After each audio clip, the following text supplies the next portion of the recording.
the steel. Nothing but the sound of the field, the blood, sweat, and tears shake off my past. I knew it, but I see it at last. And now there's fire climbing the walls. All I see, the smell of the smoke, the tears that they choke.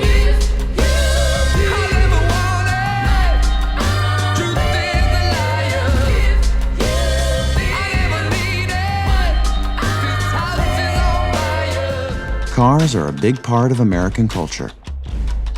They're as different as the people who make up our country. And when it comes to choosing a car, the options are pretty much limitless. But cars aren't the only thing we have unlimited choice in. Americans have incredible choice in the electronic devices that they use. They have incredible choice in the clothes that they wear. They have incredible choice of the restaurants that they go to. Incredible choice in grocery stores. Incredible choice in religious denominations that they want to practice. But in the United States, for most of the last 100 years, Americans have had no fuel choice. When it comes to one of our most important needs, oil, our lack of choice has serious consequences. This monopoly on our fuel supply is hurting us much worse than we realize. This is the story of oil and how we can finally break the monopoly and end our oil addiction.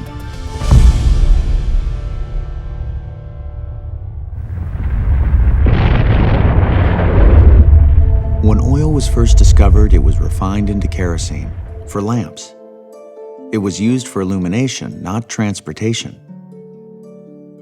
A young Cleveland businessman saw great potential. He realized that drilling for oil was risky, but refining oil was steady money, so he built his first refinery. His name was John D. Rockefeller. His company became known as Standard Oil. By 1880, Rockefeller controlled over 90% of the U.S. oil business. Standard Oil became a monopoly that charged exorbitant prices. And eventually, the public got fed up. They demanded that President Theodore Roosevelt take action. He announced antitrust indictments against Standard Oil, and in 1911, the U.S. Supreme Court found the Standard Oil Company guilty of monopolizing the fuel market. The ruling splintered it into 34 powerful independent oil companies. And Rockefeller, who had stock in all the newly formed oil companies, became the richest man of the modern age.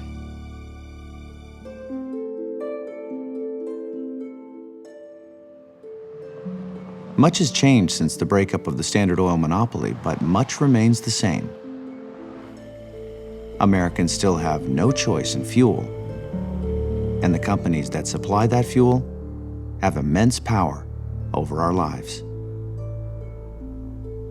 When I was president of Shell Oil Company, I would often get asked the question, how do you live in your skin? The American people don't like oil companies, and they don't like the executives who run oil companies who they don't even know. In a public that so relies upon transportation as a way of life, the main suppliers of that transportation, meaning the oil companies, are really not favored at all. There's a hostility that exists between oil companies and consumers. I can remember one of the senators looking over his glasses at me and questioning how I slept at night, whether I had any moral fiber in my body for the extortionate prices that I was charging his constituents. First question to me on Meet the Press. Do you know how much people in this country hate you? Crude oil comes in train car loads or it comes in a pipeline. You cook that oil and you cook it under pressure, like you would cook food in a pressure cooker. As that oil cooks in a refinery, what's in that crude oil barrel separates, then it goes into the gasoline stage. There's no doubt this will be called the oil age. We really never stop to think about it, but this entire civilization is made out of and moved by crude oil. Oil is everywhere in our lives. We know it's in our vehicles. We're used to using it to fill up the tank. Oil is in medicines. Oil lubricates almost everything that moves in our economy. Oil is in our clothes. Oil is in the rug you're standing on or in the material of the chair you're sitting in. It's in every piece of plastic that's made. We live in a society in which we rely upon personal mobility as the primary means of transportation. And there's no public transportation system to rely upon in the United States of America as an alternative to high prices or shortages. America wasn't always without transportation choices. Once upon a time, we had the best and cheapest public transportation in the world. The new streamlined streetcars at Los Angeles. The latest in big town transportation on rails. People loved the trolleys. They could hop off, they could hop on. All the trolleys ran on electricity. It was said that you could go from San Diego to New York City on a trolley just by transferring. Standard Oil, Mack Truck, Firestone, Phillips Petroleum, and General Motors all got together to create a secret company. They would buy up all the trolley systems. They would buy them in Galesburg, Illinois, in Baltimore, in Florida, in Los Angeles. The rails were pulled up. The trolley cars themselves were burned in public bonfires, and they replaced them with smelly, oil-consuming motor buses. Eventually, the federal government discovered that this was a conspiracy to subvert mass transit. All 5 corporations were indicted. They were tried. They were found guilty. A corporate conspiracy was responsible for destroying the trolleys in America. With cheap public electric transportation eliminated by oil and car companies, the vision of America's future switched from rails to roads. During the 1950s, we introduced the biggest public works project in history, the Interstate Highway System. And so we started to connect the entire country in a massive public works highway system. That allowed us to build out suburbs and create shopping malls and mature the auto age and the consumer society. And that was a big leap forward in growth. See the USA in your Chevrolet. Americans love mobility. They just want to go. Through the USA, America's the greatest land of all. A large part of America's love affair with cars is that it's freedom. It means you can go where you want, when you want, with who you want. That all depends upon an affordable level of gasoline, and that's what makes the economy go round. For 6 decades, we had this freedom, the world had this freedom. And suddenly in the 1970s, that freedom came to a screeching halt. Egypt and Syria are at war with Israel today. In 1973, Egypt and Syria attacked Israel.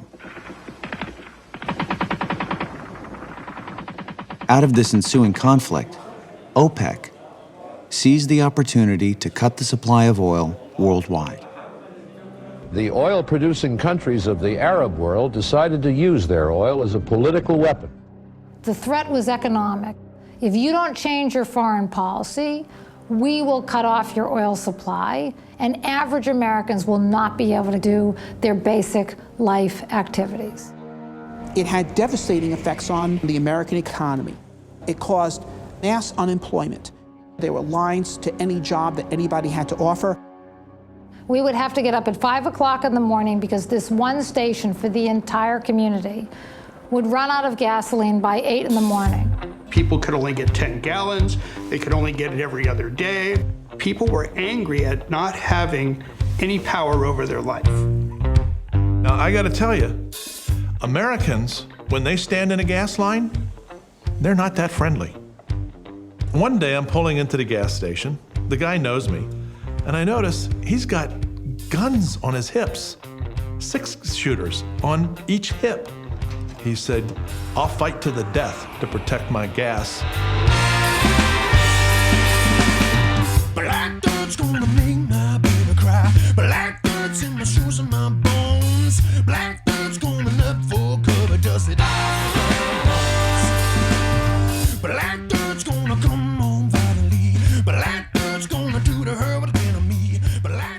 such an impact on me that I've spent my entire career thinking about this problem. How do we solve the problem that OPEC, the Organization of Petroleum Exporting Countries, this cartel that was created, how do we get to a place where they can't control the destiny of an average American?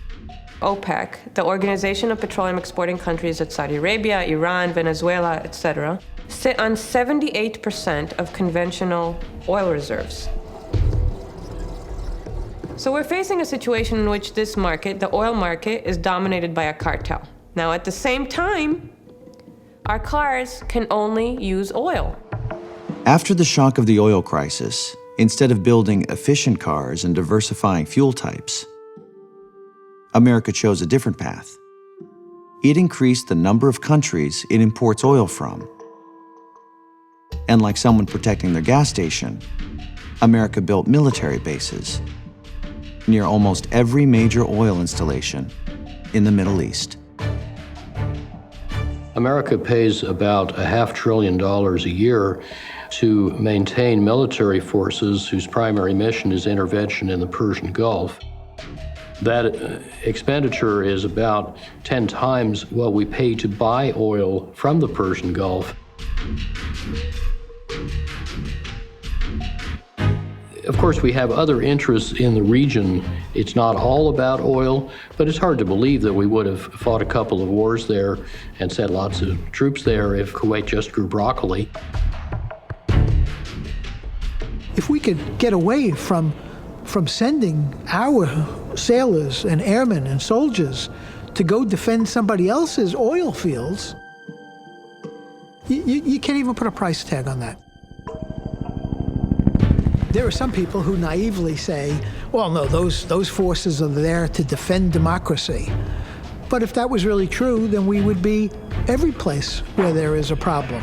And we're not every place where there is a problem. We are only those places where there is a oil problem. And while America's oil problem seems big today, it's about to get much worse.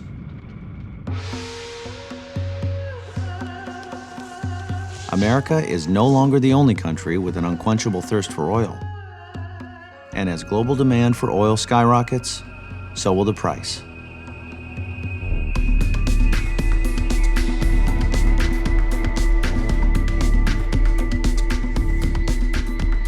I was here in '86. The very first morning I was in China, I saw a sea of thousands of bicycles. 7 o'clock in the morning, making their way down the main avenue, no cars. Once it became clear that the Chinese were going to build a consumer society, China's production of automobiles just shoots into the stratosphere. At the end of 2009, GM sold more cars here in China than it did in the United States. That was a real psychological wake-up call for General Motors. Bicycles are off the road, and it's been replaced with the world's largest car market. In 2000, China sold less than 1 million cars. This year, the number will be over 15 million. The most brands sold in any country in the world by far. Nothing like it in the history of humanity have we seen such an explosion in demand for cars. This thing is going to run for decades. We've never, ever seen anything like this before, because the Chinese have gone through this extraordinary rapid growth. Over 300 million have gone from abject poverty to being reasonably well off. That is the total population of the United States. And they've done it in, 30 years. Chang Ling is a new parent. She purchased a ticket to compete with 26,000 other Chinese people just to buy a license plate.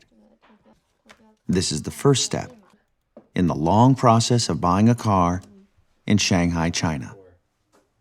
The number of cars and trucks in China is increasing dramatically. There's 7 cities in China now where they have limits on the ownership of vehicles because they're such large pollution sources. The Chinese population, as their living standards rise, they are getting more and more concerned about the air that they're breathing, the water that they're using. People are really worried about the air quality. In January in Beijing, you felt like you could chew the air. You couldn't even see across the street. In some cities, you have to bid to buy a license for a vehicle, and it's about $10,000 to $15,000 to just be able to register a car. The auction will last for exactly 90 minutes. Chang Ling will have the opportunity to bid only twice. China's one-child policy created a higher ratio of men to women. As a result, young women have a higher status, and they want cars. It's become accepted that when a young man and woman are dating, the woman will say, I'm thinking about getting married to you. Do you have an apartment already, and what kind of car do you drive? Every Saturday, marriage markets happen in cities across China. Parents hustle to try to match their sons and daughters. And those daughters prefer young men with cars. 比方说他是硕士从美国回来的，他收入在20-30万、40-50万，他要求对方有车有房，有的，这样的有，就是车稍微上档次一点，因为他自己条件好嘛。 The first one is a promising job, and the second one is good house to live, and the third one is a car. Someone nicknamed BMW as Be My Wife. So you've got a young population. If they're making around $10,000 a year, they start to think about buying a car. 我们两个都是上班的，靠赚工资来生活的，所以当然是经济实惠的最好。 要是30万，我们也要攒好多年。 That car really represents an important symbol of success in China today because it's part of that new Chinese dream. China will soon have more cars than the United States. In fact, the desire for new cars is so strong, Chinese people are willing to do whatever it takes to get into the driver's seat. 宝宝啊，出价，出价。 又一个月工资没有了，6万了，7万了，8万3，对吧？已经8万0，8万1了，已经8万，已经8万3了，哦。那快数，3334703个3，天地。 对呀，不在范围，再出价，就这样，可以出了，点出价，他已经到8万4200了，看到没？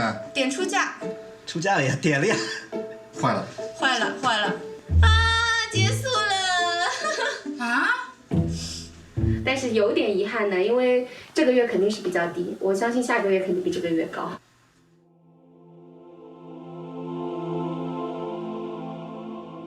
If China continues to follow in America's footsteps, the only limit to its growth may be the global oil supply. The Chinese are going to great efforts to secure future supplies of oil. China is scouring the world for sources of oil, not just for today, but for the next 10 and 20 years. Now, even though they're making these investments, they're saying, according to our projections, that's still not enough. If we reach a point where oil becomes scarce or maybe not as plentiful, and we're all competing for that oil, then the people who get the oil out of the ground are going to be willing to sell it to whoever is willing to pay the most for that oil. Right now, China sits on the largest cash hoard of any country in the world. The current system is not sustainable. It works for now, everybody gets oil now, but what about the future? How's it going to work when the supplies aren't as great as they are now? We're going to see the world run out of oil before we run out of Chinese people ready to buy their next car. Where are we going to get the oil?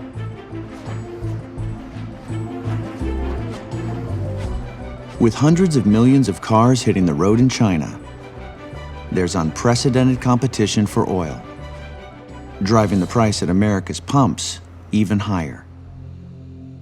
So if our foreign supplies of oil aren't enough, why don't we just produce more at home? In the Bakken oil field, the largest shale oil field in North America, they're drilling as much as they can. In 1951, we first discovered oil in North Dakota. The problem they ran into is while there was a lot of oil, it was very, very dense shale rock. Geologists have known that shale rock holds a lot of oil for a long, long time. We just didn't have the technologies to be able to release it.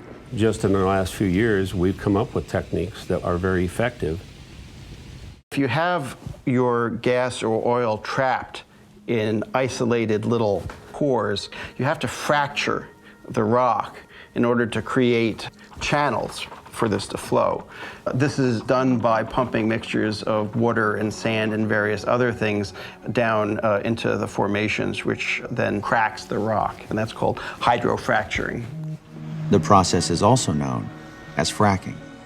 Fracking is a new and under-regulated drilling technology, and there are concerns about its effect on our water and environment. If you're going to produce oil or natural gas, it's an extractive industry. That means you're digging holes in the ground. Some people don't like that. They don't like the idea of going a mile under the earth. They worry about the effect on the water table. I don't like the fact that it's a dirty fuel. As the environmental debate continues, fracking shale is still growing at a record pace. The Bakken is the size of a small state. And we find when we drill these wells, we just don't miss. Every well we drill is a good well. We've moved from being the number 9 producer in oil in the country to number 2. We're going down to 10,500 some feet. That's where the oil is. Typical wells around here produce anywhere from 400 to 800 barrels per day of oil. Chasing the almighty dollar, the American dream. In the year 2000, we were drilling about 5,000 wells per year. And with higher price of oil and new technology, we're now drilling 25,000 wells per year. The most productive time of an oil field is when it's brand new, because it shrinks from then on. It declines. And so you have to keep finding more and more and more. In the United States, we represent a very small portion of the global population, something like 4 or 5%. But we use 20% of the oil in the world. In the US, we produce less than 8 million barrels of oil a day, in a country that needs about 18 million barrels a day, in a world that needs about 88 million barrels of oil a day. So we're not the big swinger when it comes to the production of oil. As a result of fracking and other technologies, U.S. oil production has increased. But with today's high prices at the pump, where's the benefit to American drivers? At a Senate hearing today on the price spike, a troubling prediction from AAA. The days of a national pump price below $3 is likely a thing of the past. Which had lawmakers asking how that's possible with all this oil right in our backyard. We're not producing 5 times as much oil from 5 times as many wells. We're drilling wells that are more expensive. We're drilling more of them. Essentially, we have to run as fast as we can just to stay in the same place. If we rely upon our own domestic production of crude oil to try to produce enough, we'll die trying. We can't do it.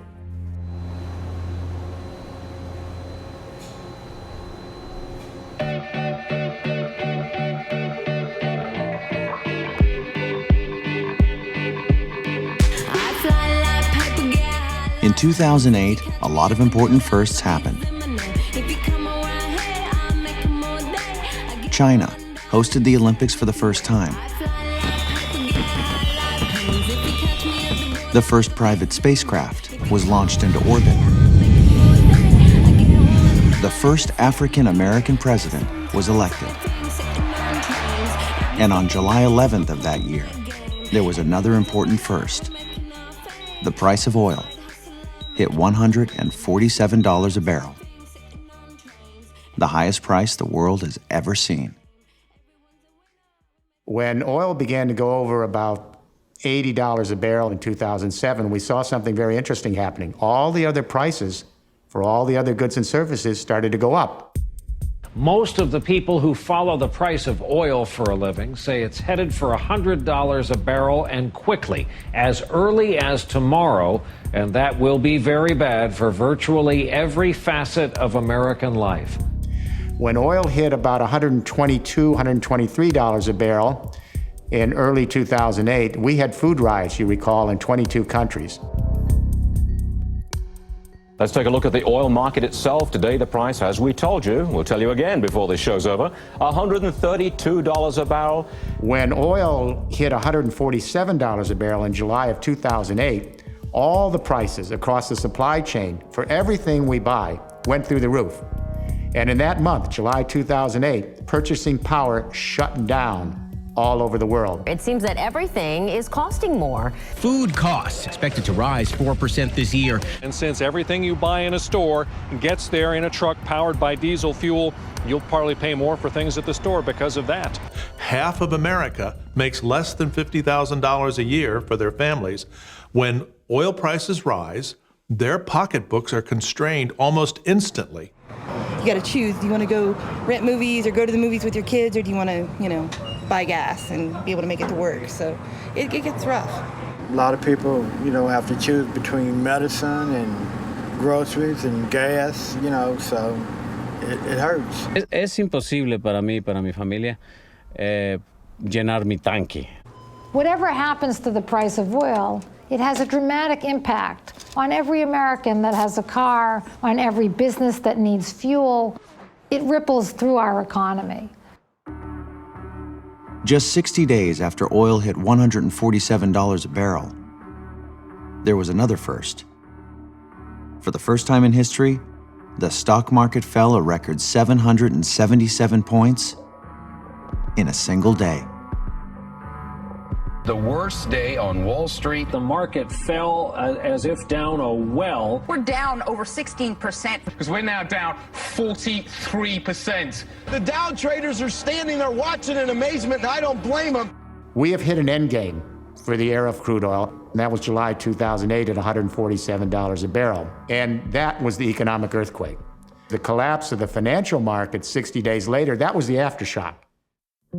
And so every time we try to regrow the global economy at the same rate we were growing before July 2008, oil prices will go up, all the other prices for everything we buy will go up, and it'll shut down over and over again. So here's a chart of the S&P 500 tracking along with gas prices, you can see there. Now here's the thing. In the past 4 instances when gas prices have actually exceeded $4 a gallon, that is when it really starts to hit the consumer's wallet. And look, historically, you can see that the S&P has pulled back as well. Going back 30 or 40 years, every time the price of oil has made a dramatic movement, it has been followed by a recession in the United States, without an exception. I've prepared a graph, and it traces the U.S. unemployment rate and the price of oil adjusted for inflation from 1970 to today. And you can see the two graphs go like this. Every time the price of oil goes up, a few months later, unemployment soars. So we have this catch-22. When the oil price is low, that stimulates economic activity, that creates more demand for oil. As demand increases, price of oil goes up, and the next thing you know, we have a financial crisis, and we start the cycle again. Every 4 or 5 years, we're in these cycles of growth, slowdown, growth, slowdown. That's the end game. With gasoline so expensive and the economy in crisis, consumers stopped buying big American cars and switched to smaller models. Going back to the oil crisis, all of the big three were interested in making big vehicles, except people didn't want to buy them. They wanted to buy cars that were fuel efficient. By June of 2009, General Motors filed for bankruptcy. General Motors, the Detroit stalwart, once the world's largest corporation, died today. It was 100 years old. 4 years after the collapse of GM, the city where our love affair with the car began went bust. Individuals go bankrupt, businesses do it too all the time, but entire cities? This is enormous. This is the largest municipality ever in the history of this country to file for bankruptcy. As a kid growing up in Detroit, the world consisted of the big three, GM, Ford, and Chrysler, the center of all things cars. All powerful, all rich. That was it. There's no need to look anywhere else. It was hard to imagine anything but the big three were in charge. I grew up in a city with big, beautiful homes, sprawling front lawns, beautiful tree-lined streets. I go back to Detroit today and it's a sad, sad story. All those beautiful homes wiped out, boarded up, burned out, torn down, empty lots. I bring people from overseas, whether it's from Europe or Asia here, and they say, was there a war here? What happened? Now, these used to be bustling, thriving communities. Look at it now. There's a lot of despair in the city of Detroit. I think the hope of the average person for a better life has disappeared. And the 2008 economic crisis exacerbated every economic problem that the city had to the point of no return. I find it ironic that the industry that built Detroit is the same industry that destroyed Detroit. We all have to scratch our heads at the decisions that they made. Detroit went bust for numerous reasons. But nobody can deny that a city so singularly dependent on big cars and the cheap fuel to run them was destined to fail. I really hope the rest of America stands up and takes note. This is real, and if you don't watch it, it can happen in your backyard too.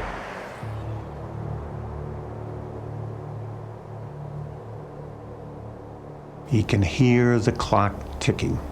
The prices are higher, the supplies are running out, and what we've got to come to grips with is that it's the end of the oil age. This is the sunset. And that means it's not coming back. It's over. It's absolutely over. I have no doubt about that. There's an entire army of people who have been trying to shout from the sidelines and get our country and our policymakers to adopt an intelligent solution to our problem. It hasn't happened. We've got war. We've got environmental crisis. We've got climate change. We've got political instability. We've been weakened as a nation. Our pockets have been robbed. $1 billion a day is leaving from our coffers and going overseas. There is no sense to any of this until we have a moment of truth with ourselves and our own policymakers. This country is destined and condemned to not only be addicted to oil, but addicted to all the terrible trappings that come with oil. Where there's a will, there will be a way. There is no will. Until that moment comes, there will be no way.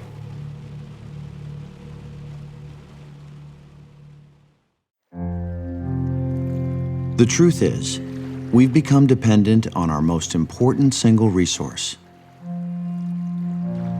And the people who control that resource control us. They have us just where they want us. The oil monopoly's dominance over our lives is so firmly entrenched that it's hard to imagine any other way. But there is a way. The way to break up a monopoly is with competition. And competition can only happen when people can make choices. What if one of our choices could be to use a car that doesn't use any oil at all?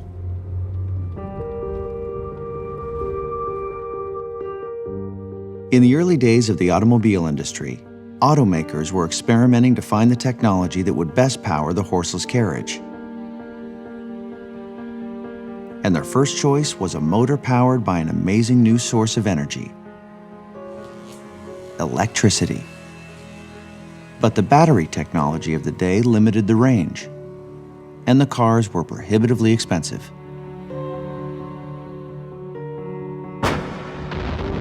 When World War I broke out, it was decided the war machines would be powered by internal combustion engines, fueled by gasoline. But the dream of the electric car refused to die.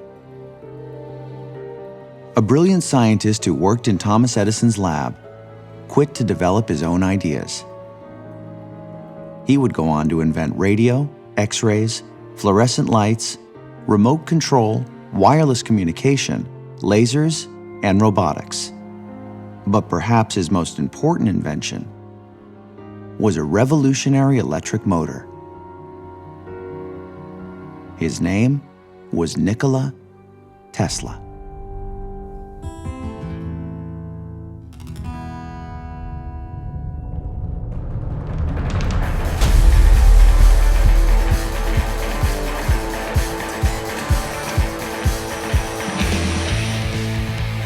Elon Musk made shopping on the internet a reality with his company, PayPal. His more recent ventures include a space company and the creation of an electric luxury car.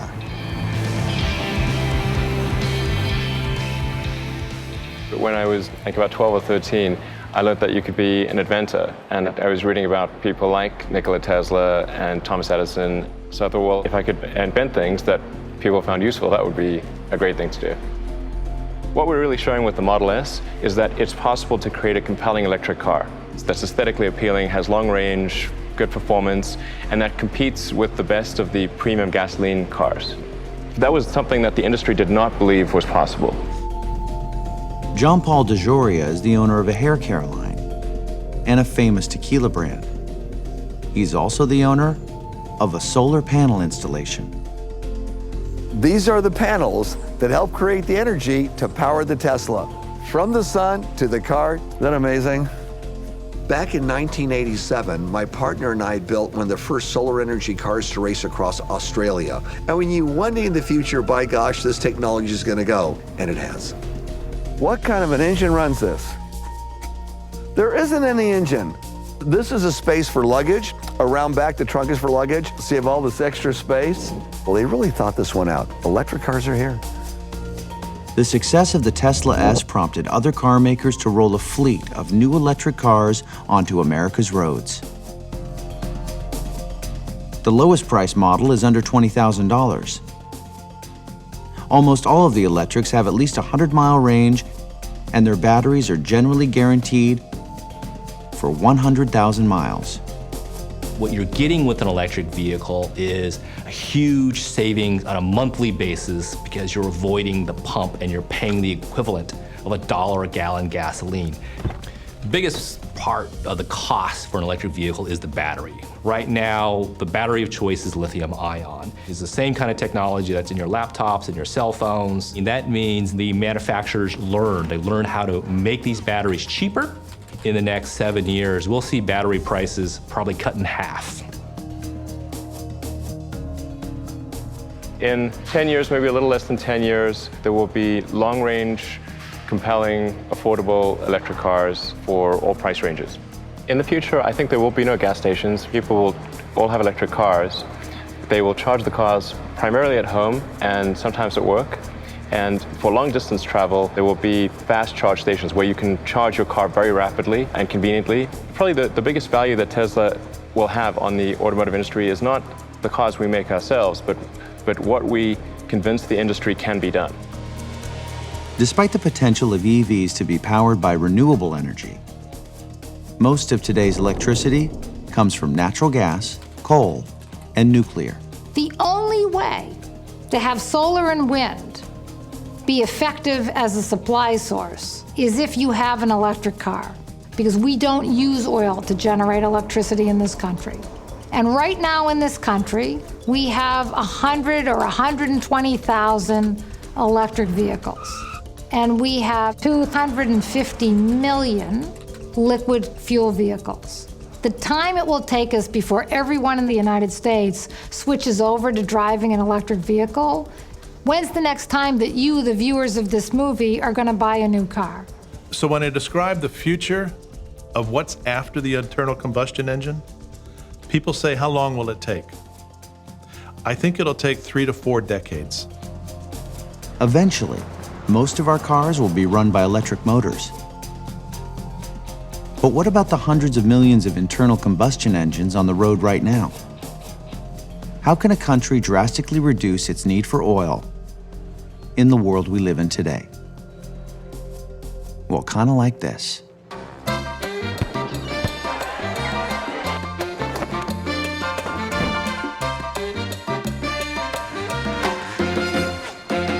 Brazil is booming. Part of the reason it's booming is because at every pump in Brazil, people have a choice. What we have today is a carryover from the 70s, and it's a solution. In 75, on the first oil crisis, we decided to replace oil by biofuels. We imported 90% of our oil at that time. It was decided that every service station had to have an ethanol pump. With almost the same physical size as the United States, Brazil is the most successful gasoline replacement program in the world. To make such a bold change required a bold leader. Luiz Inácio Lula da Silva grew up poor and became an activist fighting for the rights of workers. He ran 3 times unsuccessfully before becoming president of Brazil in 2002. Lula da Silva has been elected president of Brazil with the largest margin of victory in the country's history. Mr. da Silva is the first working-class president in the country's history. He served 2 terms as president and left office as popular as a rock star. Under his leadership, Brazil's economy grew by the trillions. All foreign debts were repaid, and millions of people who had been starving were now fed. But perhaps the biggest achievement of Lula's administration was something no other country has done: complete and total independence from foreign oil.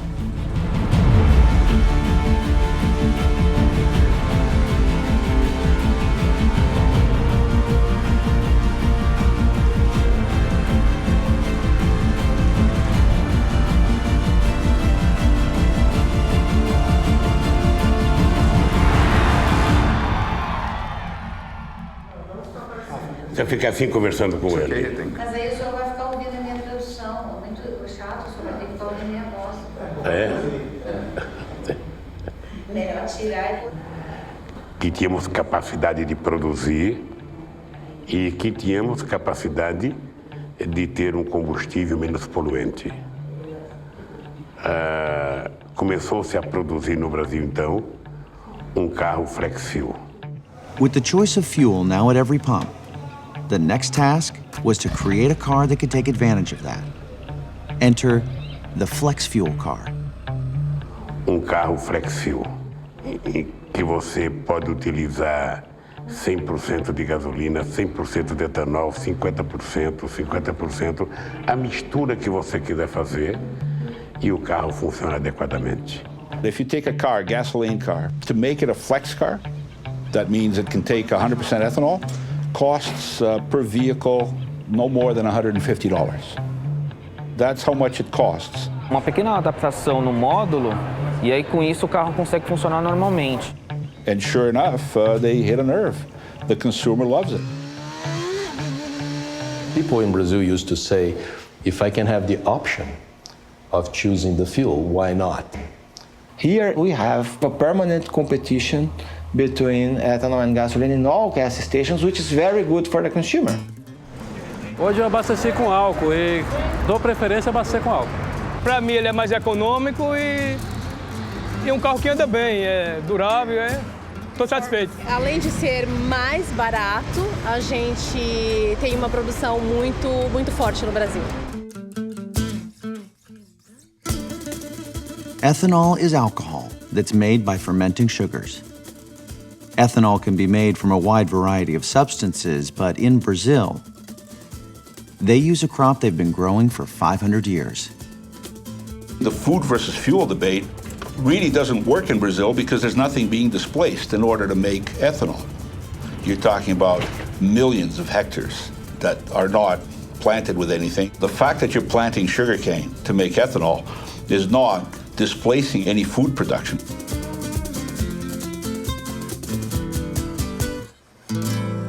Brazil's choice of ethanol as an alternative not only fueled their cars, it fueled their economy. Well, there's no question about the importance of ethanol economically. The cane industry employs 8 times more jobs than the oil industry creates in Brazil. Que em 8 anos aqui no Brasil, nós levamos 40 milhões de brasileiros para a classe média. Sugarcane works in Brazil, but every place can have its own unique solution. Nós precisamos investir em combustível, sabe, alternativo, de primeira, de segunda geração, de terceira geração. O mundo precisa disso. With strong leadership and political will, Brazil, a country much like the United States, achieved what people thought was impossible: a choice at the pump. And with that, they broke a monopoly. Eu sou sonhador. Eu acredito que nós vamos conquistar, sabe, que o mundo aprenda a viver sem o petróleo. What's stopping America from doing the same thing?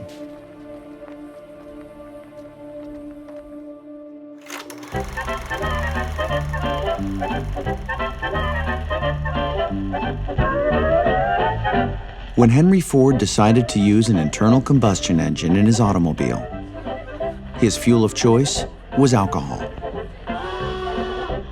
Ford grew up on a farm and knew that every farm had the ability to create alcohol from a variety of material. He called alcohol the fuel of the future. He designed all of his cars to be fuel flexible, so people could choose either gasoline or alcohol. Rockefeller saw this as a threat to his oil monopoly and did what he could to stop it. Rockefeller used his power and influence to help pass a constitutional amendment known as Prohibition, which prevented the sale and transportation of all alcohol, including Henry Ford's alcohol fuel. Ethanol is not just any competitor, it is the better fuel. It has always been the better fuel. Here's the thing about alcohol. Anyone can make it. I mean, making alcohol is mankind's second oldest profession. We have so many things we can use for making alcohol. We can grow things like beets. We can grow sweet sorghum, the agave plant, mesquite, buffalo gourds. What we have here is a very common cactus known as prickly pear. It grows all over the world in huge quantities, especially places where it's dry. We can grow this in poor countries that don't have a viable agriculture in arid areas and provide fuel and food for animals if necessary. Many of you have seen this plant flowering. This is a flower from cattails. These can generate 7 times as much alcohol as corn or prickly pear. So what is the best alcohol crop? It's the one that's best suited to your soil and climate where you are.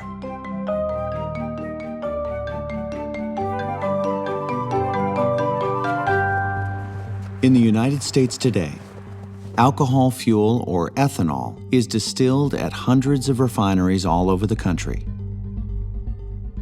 They produce 15 billion gallons every year. That's 10% of our fuel. In fact, it's probably in your fuel tank right now. But ethanol drives up food prices, right? Well, that's exactly what some people want you to believe.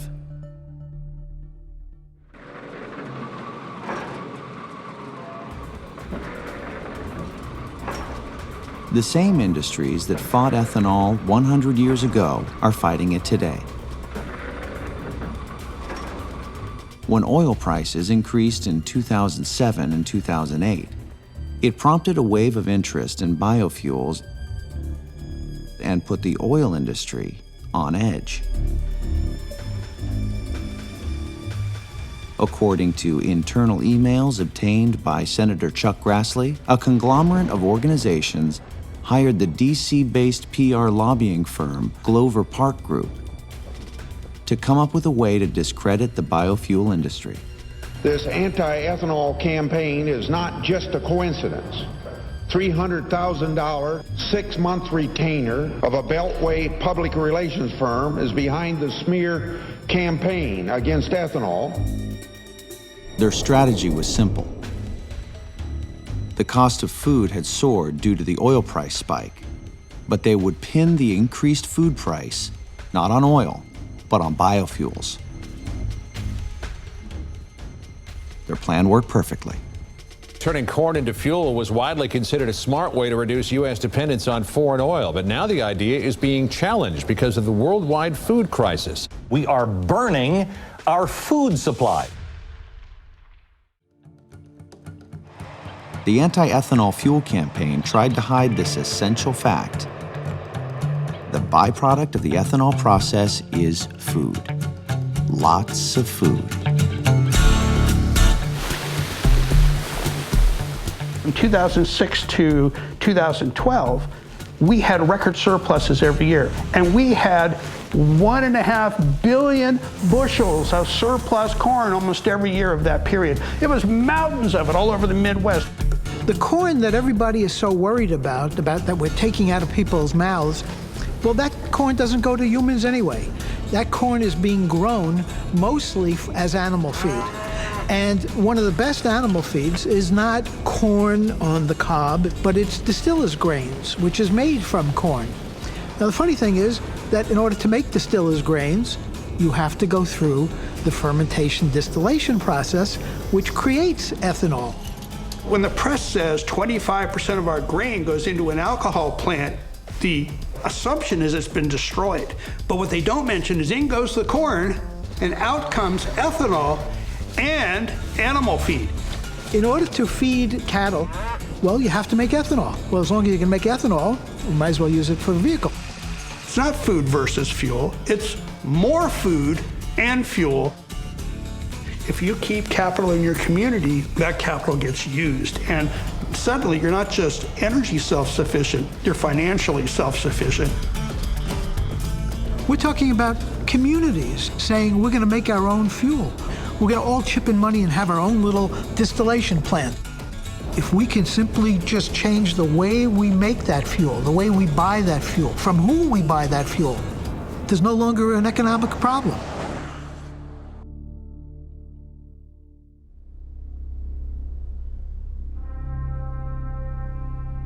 There's another alcohol fuel that's so versatile, you can make it just about anywhere. And we mean anywhere. Dr. Robert Zubrin is a scientist working with NASA to find the best fuel to use on missions to Mars. His choice was methanol.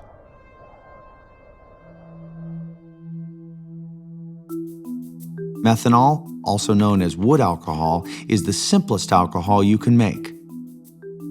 Mars has both water and carbon dioxide, and that's all you need to make methanol. Methanol is an alcohol. It is a liquid. It looks like water. It's much better than gasoline in terms of air pollution. To give you a sense of how much cleaner methanol is than gasoline, we're going to conduct a little experiment here where we're going to burn the two of them side by side. This is methanol, and as you can see, it's as clear as water. And this is gasoline, which has a slight yellow tinge. Methanol, gasoline. First, let's light the methanol. You can see the methanol is burning right now. This is an extremely clean burning flame. Now let's take a look at gasoline. By comparison to methanol, this is filthy.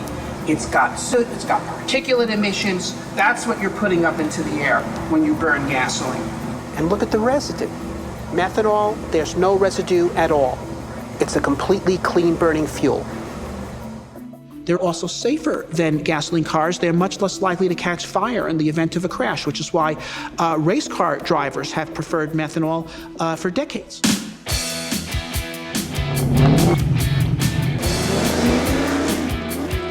For almost 100 years, race car teams have competed to win the Pikes Peak climb. The race is a treacherous 12.5-mile ascent with 156 hairpin turns at speeds as high as 200 miles an hour. It's an extremely challenging race, and teams do everything possible to ensure safety, including choosing to run on methanol fuel. 19 years we've been running methanol. It's just much better fuel for racing. Barrel of methanol costs you $150. Barrel of race gas is almost $700 now. It costs a third of what race gas does.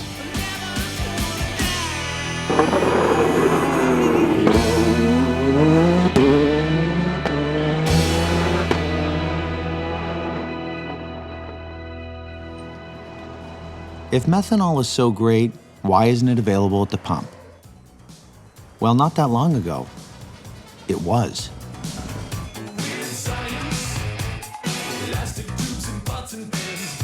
Soon after the oil shocks of the 1970s, America's cities faced another petroleum-related emergency. Here's a sight not uncommon here in the Southland. Smog as thick as pea soup often envelops our area. Smog alert warnings lit up the Caltrans signs along LA freeways again today.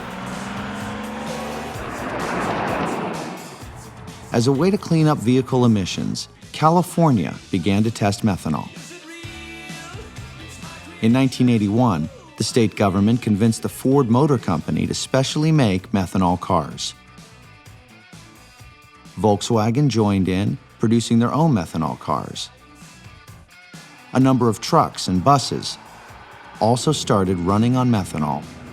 It's a step in the right direction. The idea is to get the technology out in the street, get people using it, and then you can start spreading the technology to more and more vehicles.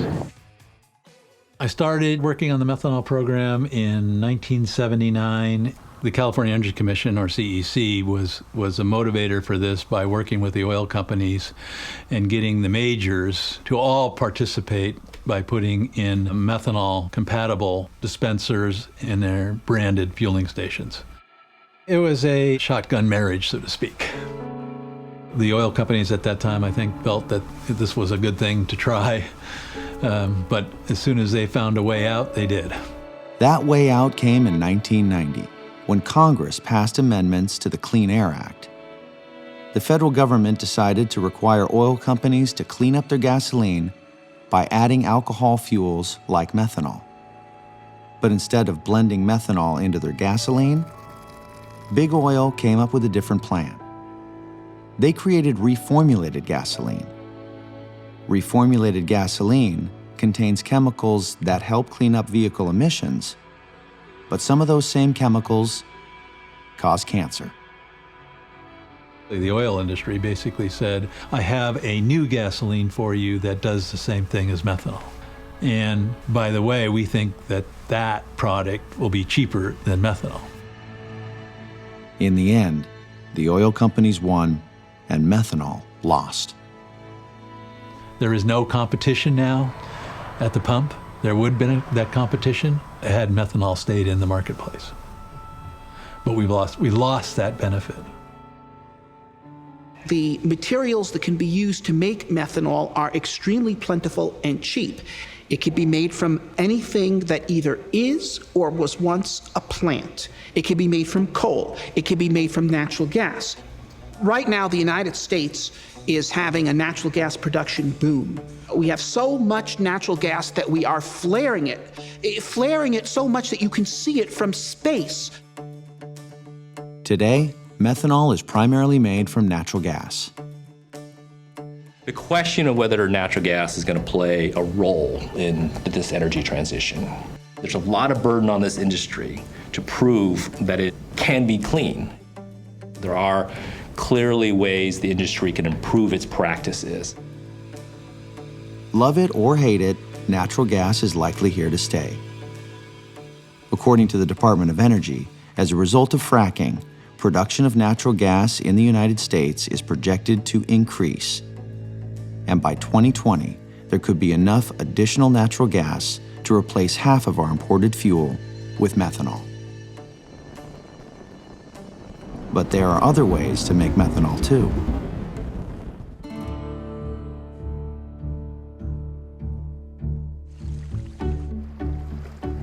In Iceland, There's a facility that turns waste carbon dioxide into methanol fuel.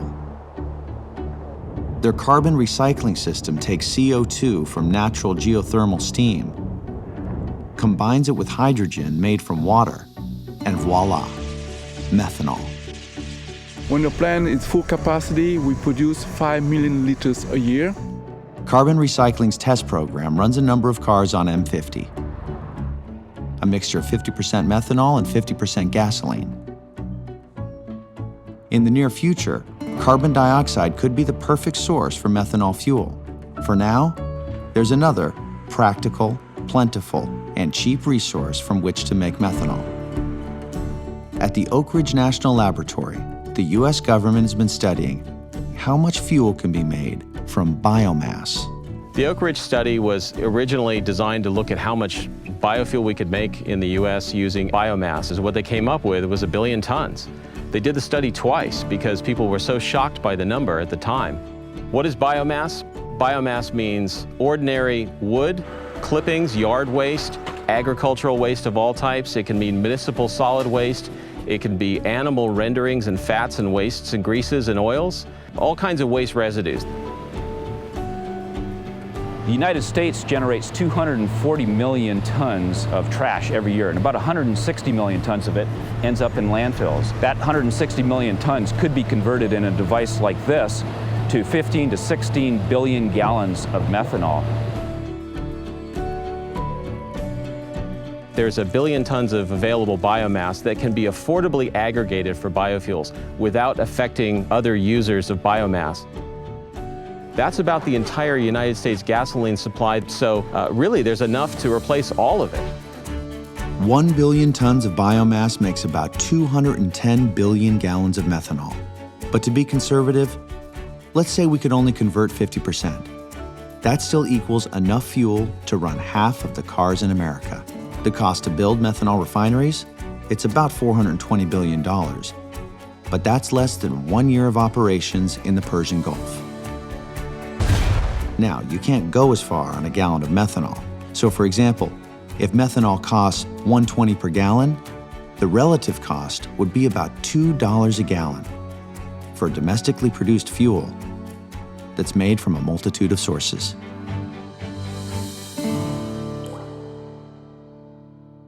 I think they're going to go crazy in Texas. I think they're going to go crazy in Saudi Arabia. So what kind of cars can use these two monopoly-busting fuels?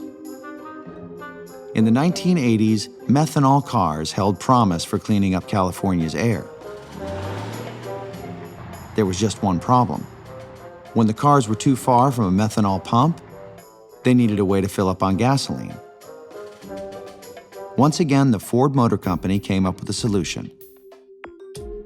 Since Ford's early models were all designed to run on multiple fuels, they were well suited to make the first modern version, a flex fuel vehicle that was capable of running on methanol, ethanol, gasoline, or any mixture.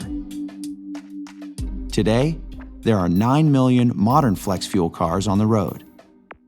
These new flex fuel cars can run on ethanol, gasoline, or any mixture. This is Blue Diamond. I just bought it because it was small and I figured I would save on gas, but we were looking online and I know there's a couple Ford and Dodge and different cars that also offers the flex fuel too. So our new car, we're gonna stick with the flex fuel. The United States started building flex fuel cars in 1994. And most people have no idea if they've been on the road. The only way you knew you had a flex fuel car is that your gas cap was yellow. There are millions and millions of cars on the road that are flex fuel. And guess what? People who own them have no idea that that's what they are. But you don't have to have a flex fuel car to run ethanol fuel. With a simple kit, you can convert your car to flex. There's one man who's been installing ethanol fuel kits in just about every vehicle on the road, including this thing.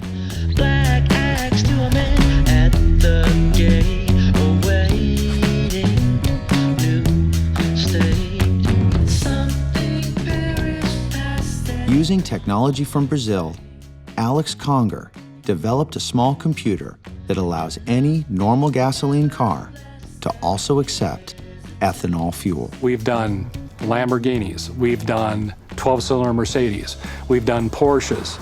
It just doesn't matter what vehicle it is. If I install this kit, it gives that ability to that car to run either ethanol, gasoline, or any combination thereof, similar to what a flex fuel vehicle does. John is going to do the install. He's never done an install before. Our kit always has been described as the kit that anybody can install. Now that the ground wire is in place, the system is installed, and we're ready to fire up this car. Now we're going to add new life to this vehicle by putting some E85 ethanol in it. The power button, nice and smooth. There's no check engine light.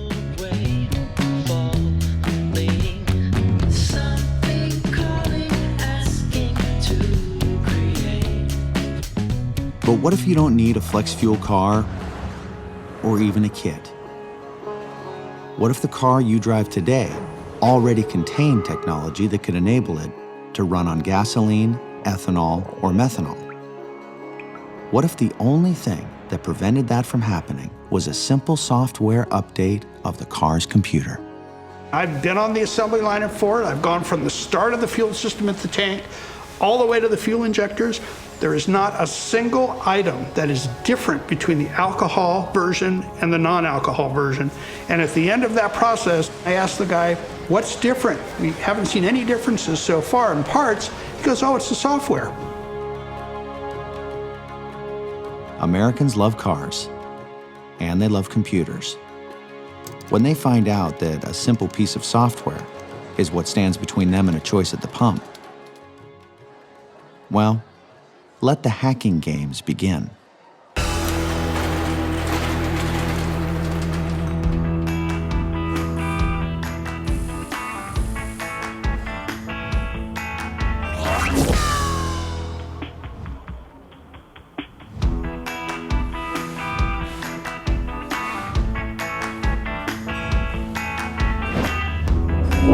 Biggest thing that's changed with engine technology over the last 100 years isn't the engine itself and all those metal bits that are rotating, it's software updates. In America right now, we're under the impression that you have to change a ton of parts to make this run off of alcohol fuels. That is not true. The software solutions have been developed already. Every car since 1996 sold in the US has what's called an OBD2 plug. It's somewhere around your knee area in every single vehicle. Well, you plug in a cable to the laptop. You can actually reprogram the car. Now, here's how I discovered that all these cars have flex fuel. Start with engine diagnostics, scroll down to flex fuel. It can either calculate it or it can use an actual sensor. I don't want to add a sensor, I'm just going to have it calculate. So I turned it on, started going for some drives, and it adapted to the fuel.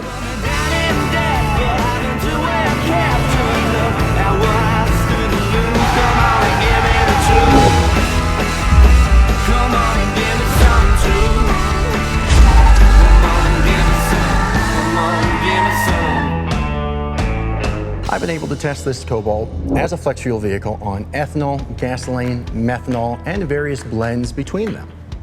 According to John Brackett, some automakers purposefully write their software so their cars perform worse when running on alcohol fuels. The performance on the GM flex fuel cars is subpar because they actually retard the timing when they're using alcohol fuels. I have not found a good reason why you would ever retard the timing.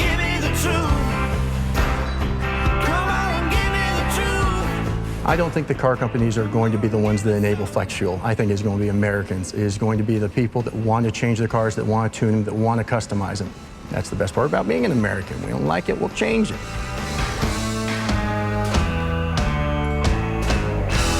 The information is out there, the technology is out there, the know-how is out there, and the forums are out there to spread this knowledge. We are going to be able to do this on our own.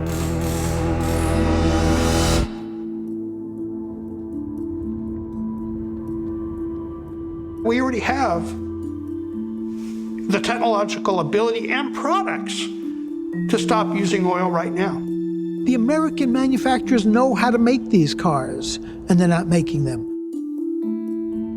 I fully believe that we can convert the U.S. fleet to flex fuel with just software updates.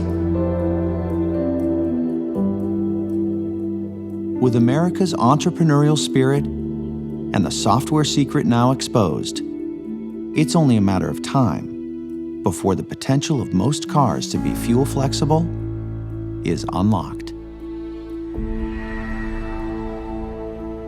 So I personally would like to have a car that could run on more than one fuel.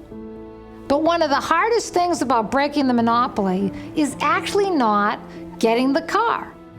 The problem is, could you find a station for that fuel? And that is really what it would take to make a transition, because it doesn't matter what car I have, I need the fueling station.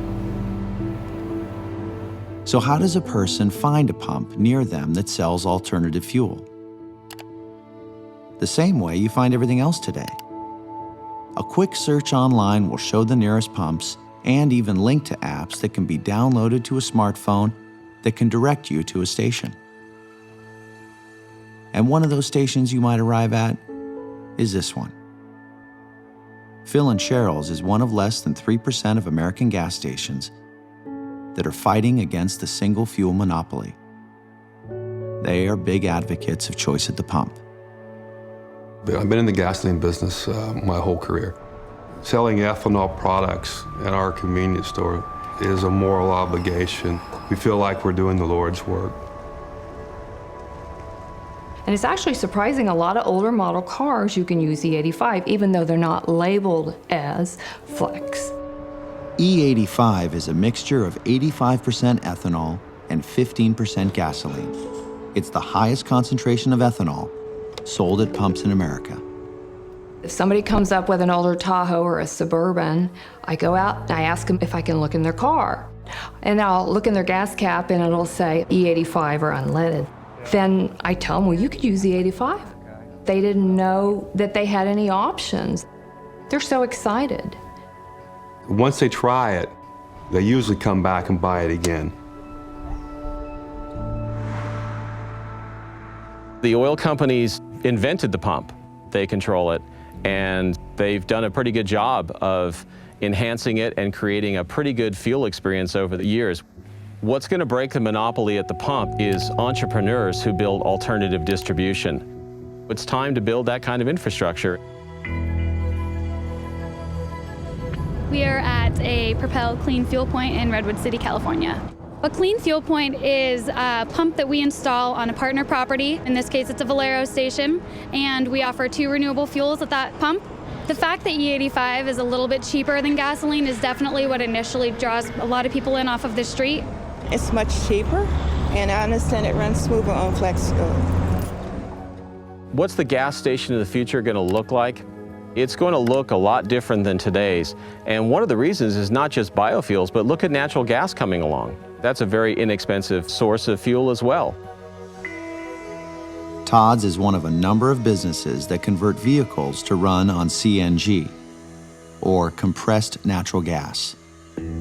I believe in this. I believe in CNG with all my heart. I believe in transforming the United States one vehicle at a time. But these conversions come with a hefty price tag. The cost is expensive to get converted. A little bitty tank right there is $2,700. We start out minimum of $5,000. Using natural gas as a fuel is attractive to high mileage fleets because of its low price and lower tailpipe emissions. Gasoline costs us $143 to fill my truck up. Okay, on CNG, I can fill up for about $16. That's huge. I got a 2012 Ford F-250 pickup. I spent about $100 a day in gas. Now I'm spending about $20. I don't care if I had to pay $2.50 a gallon for it. If we can get our Army guys from fighting for oil back over here, it'd be well worth it. It's cleaner, it's better, it's abundant right here in America. It's American. But most gas stations in the United States are under a franchise agreement with one of the big brands. and that can limit what the station owner can do. The reality is, once that franchise agreement is signed, the major petroleum company controls all decisions based on fuels. And the lack of ability for that individual business owner to make those decisions continues to block out alternative fuels.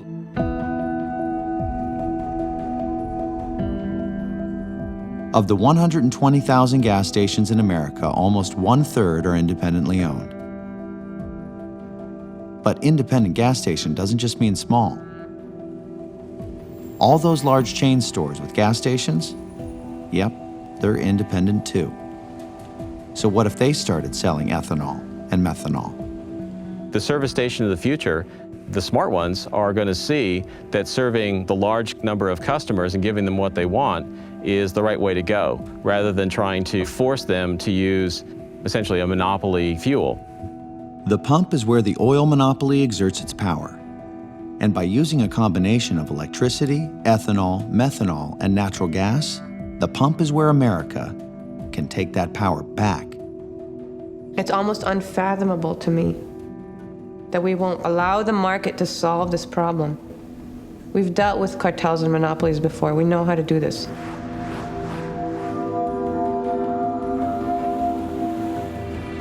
A cartel is a conspiracy against the free market.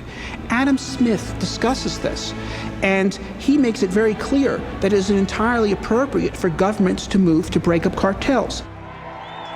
In 2006, a new piece of legislation was proposed in the House of Representatives Transportation Committee. It was called the Open Fuel Standard. It would unblock methanol fuel and require automakers to make flex fuel cars. The Open Fuel Standard is a bill that has been repeatedly introduced since around 2006 in various forms. Which says very simply, all cars built or sold in America will have the flex fuel capability. Every year, the Open Fuel Standard gets introduced into a committee in the House or Senate. But not once has it left a committee for a vote. Why would legislation that could help free America from oil dependence be blocked? Maybe because members of the committees that have reviewed the Open Fuel Standard have received over $32 million in campaign contributions from big oil. But the US government isn't just helping the oil monopoly by not passing laws. It's also instituting regulations that keep the oil monopoly in control. For example, today it's illegal for commercial operations to install flex fuel kits, even though you can install one yourself.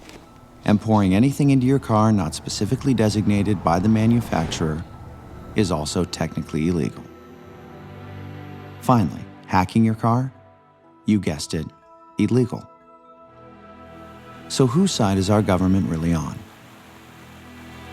Americans have been hearing about energy independence since 1974, and nothing's been done. The American people need to have fuel choice.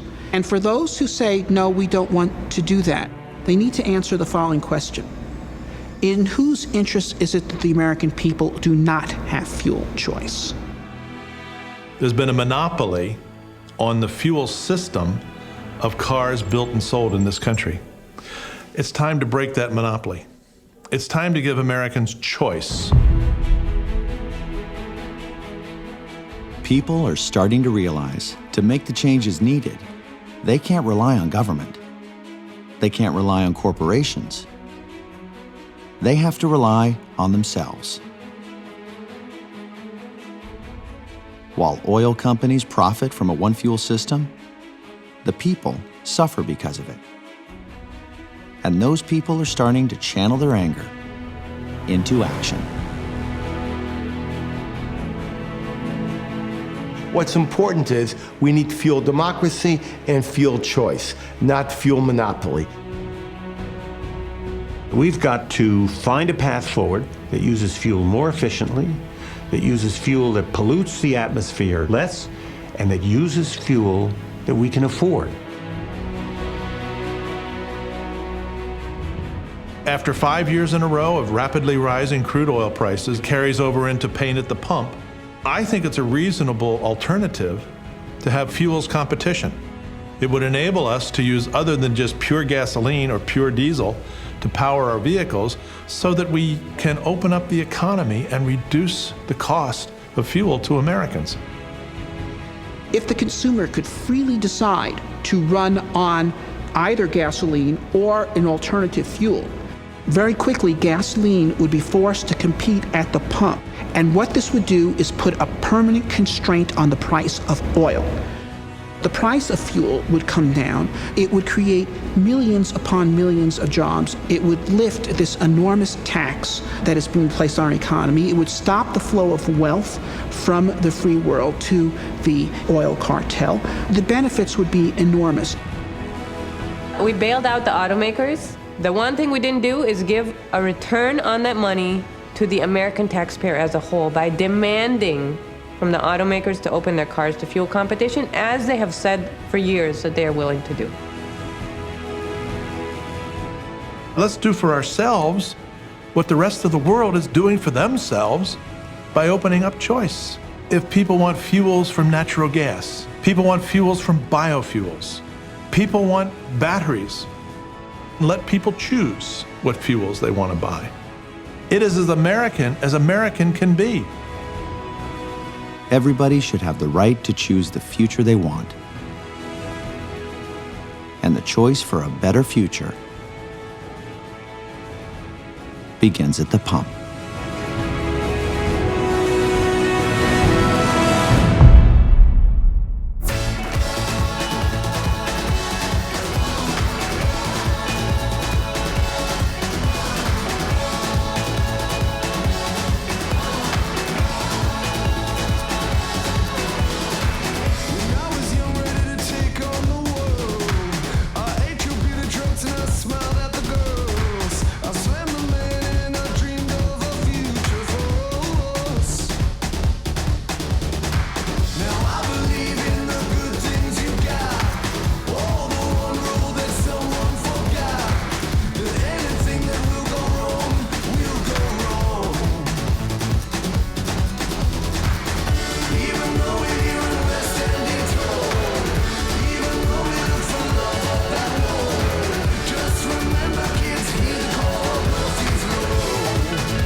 Sometimes it hits you in the pouring rain.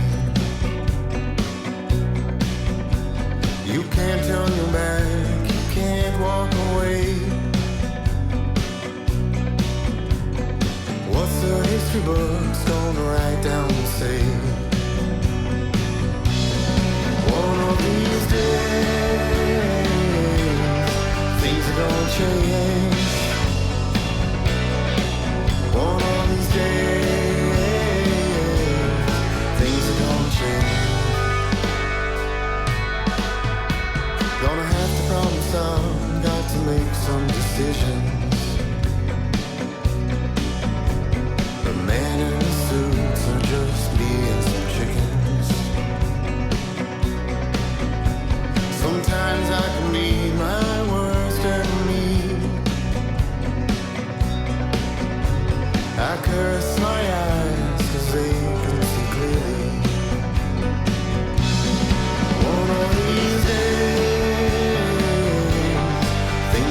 change. One of these days, things are gonna change.